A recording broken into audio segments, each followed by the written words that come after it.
Hey guys, welcome back to another episode of the Kool-Aid Podcast. Big results today, guys. For those who don't know, big win today against Athletic Club Atletico Bilbao.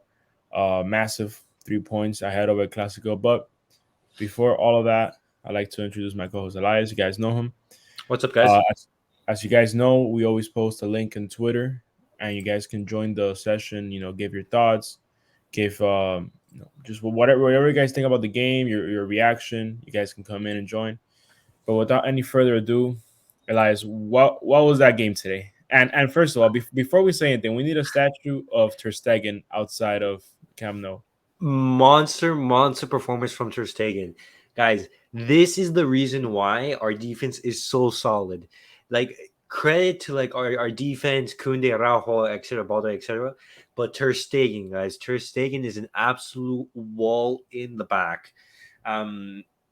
We are going to dive in more into the game as a whole, but Ter Stegen, if there were a couple saves like towards the end of the game where the game was becoming very nervy, it was becoming Mm-hmm. like very tense. Athletic Club were bringing on the pressure, just like, and the stadium, the hostile atmosphere, everything. It made it for a chance for Barcelona to concede, but it looked like Barcelona winning because at any minute, and Ter Stegen was there again and again and again. Um, I think the game is epitomized by like that those final minutes where I think it was one of the Williams brothers, Mm-hmm. but he shoots it to Stegen, blocks it, low save. Another Athletic Club player hits the ball, and you have basically a goal line clearance from Marcos Alonso. Like Yes. towards the very end of the game, it was like that. But overall, Excuse me. Wasn't that also by Jules Koundé, I believe, the goal line clearance? no, the goal line clearance was from Ter Stegen. Ter Stegen. Okay. Yeah. Um, Once again, like we said this like right before the episode, the game was going to be very intense. They're going to be very hostile, especially like because of the off the field issues regarding the Negreira case. We are going to make a video on that, guys. Mm-hmm. Just we are waiting for more details to come out because for right now, like even though the Spanish Barcelona is being prosecuted, there isn't any like solid proof other than like the payment. Yeah. All we have right now, guys, is speculation, whether it's Yeah, true or it's not. We they're don't know. allegations. Yeah, right. It's and people are just giving their thoughts. You already see all the memes going around, but it's nothing concrete yet. Nothing has been proven. So, but Yeah. whenever we do get, like Elias said, whenever we do get more info on this, we will make a video and try to Yeah, and then just tell you like guys our thoughts on it. exactly. But as I was saying, like we knew this game was going to be very intense. It was going to be a very hostile atmosphere. The off the field issues made it even more intense, and the game you saw it was a very physical battle. It was very end to end. I don't know if that suited Barcelona, but luckily towards the end of the second half we got the goal, and once again another But clutch to goal the end of the first half, you mean, right? yeah, by the end of the first half, Mm-hmm. another clutch goal from Rafinha. Like this is a player who's been playing very well. And remember at the start of the season, we were calling him a flop. Right. We were calling him a flop, and now what's it called? He every single game in the absence of Usman Dembele, he's showing why we signed him. He's Mm-hmm. showing up with key goals, key assists, and this just keeps our lead at the top to 9 points. And we saw like after Espanyol won, no, after Real Madrid beat Espanyol, Mm-hmm. you saw the fixture and the table, the point difference reduced to six basically. And if we lost a Clasico, it would be 3 points, the difference between us and them. And so winning this game was absolutely huge. But guys, this was the lineup that Barcelona fielded. Basically, the exact same lineup that we had, but the only exception is instead of Cassie, it was Ferran Torres. But what, Alex? What are your sensations on this lineup? Like, did you like Xavi's lineup? Do you Well, want to change anything? before I give my opinion on that, I will say this. Um, Going back to what you were talking about, how the match was very tense. There was a lot of very nervy moments for both sides, but mainly for us. I wanted to say is it doesn't matter if this is a relegation facing team, which it is. I believe they're in 17th. No, I believe they're right. You can verify that for me. I believe they're in 18th. And, Oh, wait, what happened? no, that I was saying that you can verify for me later if it's right. But I believe Athletic Club are in 18th place. No, Athletic Club. Let me see. No, Athletic Club. I believe they're ninth. I think it was. I think that you're confused with Valencia. Yeah, I think Athletic Club are ninth, right here. Yeah, I'm thinking of another team. That I'm so sorry. Yeah. Yeah, I was thinking of Valencia. I don't know why I got them confused.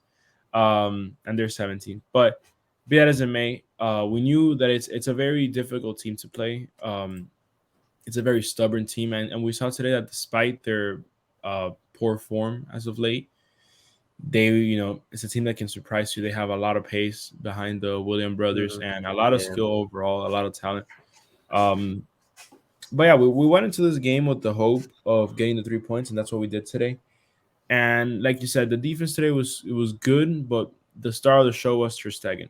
Now, talking about the lineup itself, I was a bit surprised to see Torres start, but at the same time, I understood why, because even if even if I believe Xavi anticipated, even if Athletic Club attacked as much as they did, there were still gonna be moments where they were gonna sit back. And I think Ferran Torres brought in that extra firepower, you could say, Yeah. to the attack. With the assist, the good movement, Mhm. and the But occasional goals. I did notice that a lot of the teammates were frustrated with Ferran Torres. For Yeah, example, there were some instances where Lewandowski was telling Ferran Torres or Balde, for example, for Ferran Torres to cut inside. That way, Balde was able to overlap on the right. wing. Yeah, Ferran Torres took the one outside. exactly. He's also stretching the defense by doing that, because Yeah. then they have to mark more of the space rather than the man. Um, but yeah, no, I don't think he had a great game. I will say this: Rafinha has been sensational this season. Well, the second half of the season at least. So far in the last couple months, he's been great. And I don't know what it's been, but when we've needed him, he's been there Hmm. without fail. He's been scoring clutch goals, and even if he isn't always giving the right pass or maybe making the best decisions, he's doing the right things when it matters. Oh, we saw it last week with his header. Yeah. And we see it this week today with Hmm. the very very interesting goal from him. He hit it with his right foot, his weaker foot. For him, it's almost just a standing foot. Is typical of some right wingers that are lefty, such as Adrian Robin and countless others Hmm. that they just use their left foot. But great finish from him nonetheless. Great play from Busquets to find him in the space. I did notice that the Lewandowski though was a bit like he lacked something like a bit of sharpness. Yeah, There was a chance in the first half where I think it was Frankie De Jong who gives a through ball to Lewandowski. I don't remember exactly who, but he gives a through ball to Lewandowski, and Lewandowski has a bad touch. Has a poor touch. He basically extends the ball a little bit too far, and the goalkeeper is very quick off his line, is able to grab that. And yeah, and if Lewandowski was a little bit sharper, yeah. He could he have. Mhm. that could have been 1-0 right there.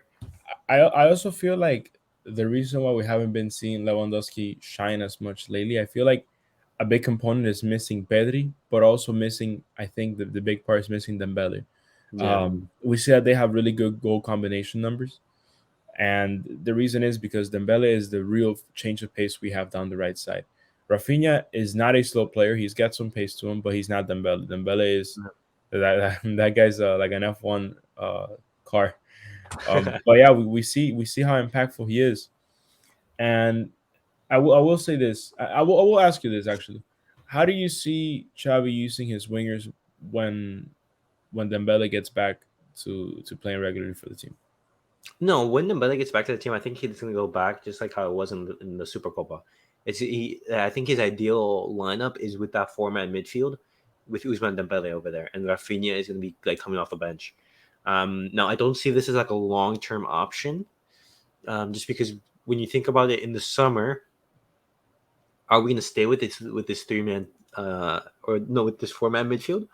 Because Busquets is most likely to leave. And Right. so if Busquets leave, are you going to stick with the three or the four? If we stick with the four, that means Yeah. who's going to be Cassie or someone else has to be playing exactly, that role. and then we have to keep in mind like the signings that we make. Mm, So I think that's dependent like what system the Xavi wants to use. If Xavi wants to use the 4-man midfield, then I think Rafinha is dedicated to the bench and Ousmane Dembele is just starting.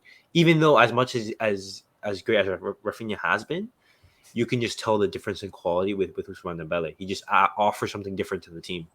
yeah, He like he's a yeah, player who's gonna have world class. exactly. And as frustrated as we can become with Dembele, because sometimes he has games where it doesn't even look like he plays football.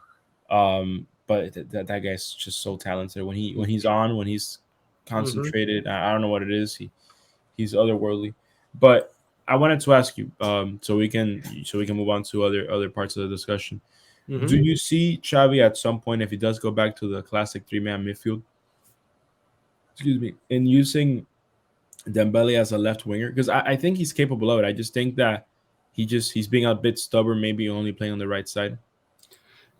Um, See, I think Dembele's best position is on the right, and Dembele he can play on the left. Just I don't know if you'd want him on the left when you have Alejandro Balde, for example, because That's true. Usman Dembele is that type of player that likes to basically go out wide, like hug Yeah. the sideline. And Well, Usman right, how continue? I'm sorry. no, and Balde is like a type of player who overlaps. So I don't know if that would work. Um, it's just that interesting dynamic because you know how Xavi likes to basically have that inverted fullback, Mm, have the right back like come inside and have Balde push up. So it's more like um, a 3-2-3-2. I think so. I think that's how it is. But it's like a weird formation that mm, Xavi likes to implement. And yeah. so I mean, we'll have to see. I don't see, like you said, it's hard to put Dembele because we know Baldi's gonna want to go up top and attack, and that's the thing he can provide just well. But yeah, a player that I really liked his performance today was Gavi. That guy was all over the pitch today. oh my, are we gonna Uh, talk about that instance where Gavi, yeah, he drops with the head. yeah, he drops and he headers the ball? Like that's the Every- definition of playing for the badge, and like he that reminds me of Carlos Puyol, where or Vidic, for example. Um, Well, I mean, I think they all try to take after the great Phil Jones. No, I'm just kidding. Uh, but I do remember him doing a similar play where he yeah, heads it out. exactly. Like, but Where it's that play yeah, where like most players are afraid to put their foot there, exactly. But this guy puts his head. but this guy puts his head. He's phenomenal. He had a good. I know. I think in the first half he wasn't that great. He was a little slow. You know, maybe a little hesitant sometimes. But then he took off toward the end of the first half and the second half, and he was great. Defensively, De Jong also had a great game today. He was giving Yeah, great long balls, yeah. and you know, very very solid, very compact. Busquets was Busquets, and I think Cassie when he came on, I think he did his job. He didn't do anything like No, he didn't do anything. Like bad or wrong. Yeah, like yeah, he uh-huh, didn't do anything good nor bad. He was average. uh-huh. Defensively though, I want to say a couple things. Um, I feel like the team is currently struggling to play out from the back a bit. Is that even that? I think the transition from defense to midfield hasn't been as smooth in this last few games as it should be. And I don't think it's a problem with the personnel. I think we definitely have the like our starters. Most of us our starters are theirs. But would you attribute that to the lack of Pedri in the team? Because with Pedri, Yeah. he's so like press resistant that you can just like throw him a ball and you know that he's gonna be able to like to wiggle his way Right. out. But you know, if you watch Pedri a little bit more, you'll notice that Pedri likes drifting to the left, and he's not a player that drops as deep as say Busquets or even De Jong, or maybe I don't know. Like the maybe I have to go back and analyze the clips, but I don't see Pedri dropping in that deep. Maybe that's a factor. Maybe that also allows for De Jong and like I said, and Busquets to drop deeper and do their job a bit more. Yeah. But I just think he does balance the midfield a lot more than it is now. Um, but yeah, I don't know. The defense today, Like I think could have had a lot of yeah, chances. Like to be yeah, honest. the defense was good at stopping the chances, but bad in the sense that it gave away a lot of the chances. If that Yeah. makes sense. Um, but yeah, Ter Stegen was just a monster today, an absolute Yeah. monster. Yeah. He was stopping them all, Yeah. and it's again people will make fun of Barca, say, yeah, you're the team with less goals conceded, but no Europe, or you got scored on in Europe, and Yeah, that's true. That is very true. But a lot of factors play into that. It's not direct. Just because it's a correlation doesn't mean it's a causation. exactly. It's not a direct reason as to why we didn't play, as why we played the way we did in Europe. Um, we did have defenders that were injured, and some games we just played poorly. But again, monster game today from Barca, and we got the result we needed. It was a very tough game. It's good to just put that behind you now. It was an easy three. Well, not an easy, but it was a nice. That was the wrong Yeah, word. It was a nice it 3 points.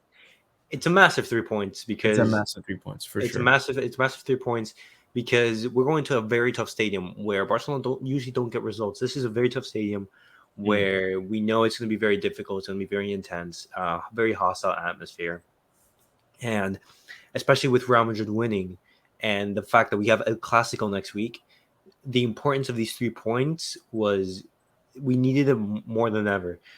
And so Barcelona getting that goal and getting the win and being solid in the back. And I'm telling you, when Athletic Club scored to make it 1-1, which was then counted as like a handball because Muniain, which is a clear handball. Like Yeah, I don't think like how you can say that's not a handball. yeah, Um, but Barcelona were way too open in the back right there. They made it. Iñaki William was able just to sprint down like the middle of the pitch. yeah. Big mistake by Marcos Alonso there. Yeah, great finish from him. For sure, for sure. But the 3 points, it was absolutely massive because that means now we can head into El Clasico with a huge advantage. We For can sure. And it's what you say. It's essentially it's insurance that we're getting, right? It was exactly. three big insurance points because, again, if we tie today, say, and then we lose to Madrid, or if we lose today and then lose to Madrid, it's only a 3 point lead. So, Exactly. But guys, that was it for tonight's episode. well, real As quick before we round off, sorry, real quick, who's your man of the match? my man of the match, Ter Stegen, Ter has to be, Stegen. has to I'll be. have to agree with you today. Ter Stegen. You could say Rafinha just because of the goal that he got. But once again, if it wasn't for Ter Stegen, I think this Yeah, that game wouldn't would have mattered. it wouldn't have mattered that goal, and this game would have ended in the draw for sure. And let me ask you, what was your match rating? My match rating, I'll give it an 8. An If 8. you're an 8, It wasn't the most brilliant performance as we're getting used to right now. But in this like part of the season, it just get it done. mm, Um, the, that's basically what Barcelona needs to do. It just doesn't matter how you do it, just get the result. for And sure. Barcelona did that. They got the 3 points, tough stadium, and we move on. And then just like that. Mm, And if, for example, if we blitzed Athletic Club, then they would give it a higher rating. But overall, satisfied with the result, and we move on. How about you? No, same Same. exact reasoning, same point, same everything. Same. All right, perfect. Well, guys, that was our match rating and man of the match. Definitely let us know down in the comment section below. Uh, do you agree, disagree? Are you going to give it to Ter Stegen, man of the match, or to Rafinha, or for example, another player that you felt did very well and deserved that match rating? But guys, remember on Twitter at Coley Podcast 10, click the link, and then you'll be join the session. But as always, guys, like, subscribe, and comment. We'll see you guys all on the next episode. Peace out, guys.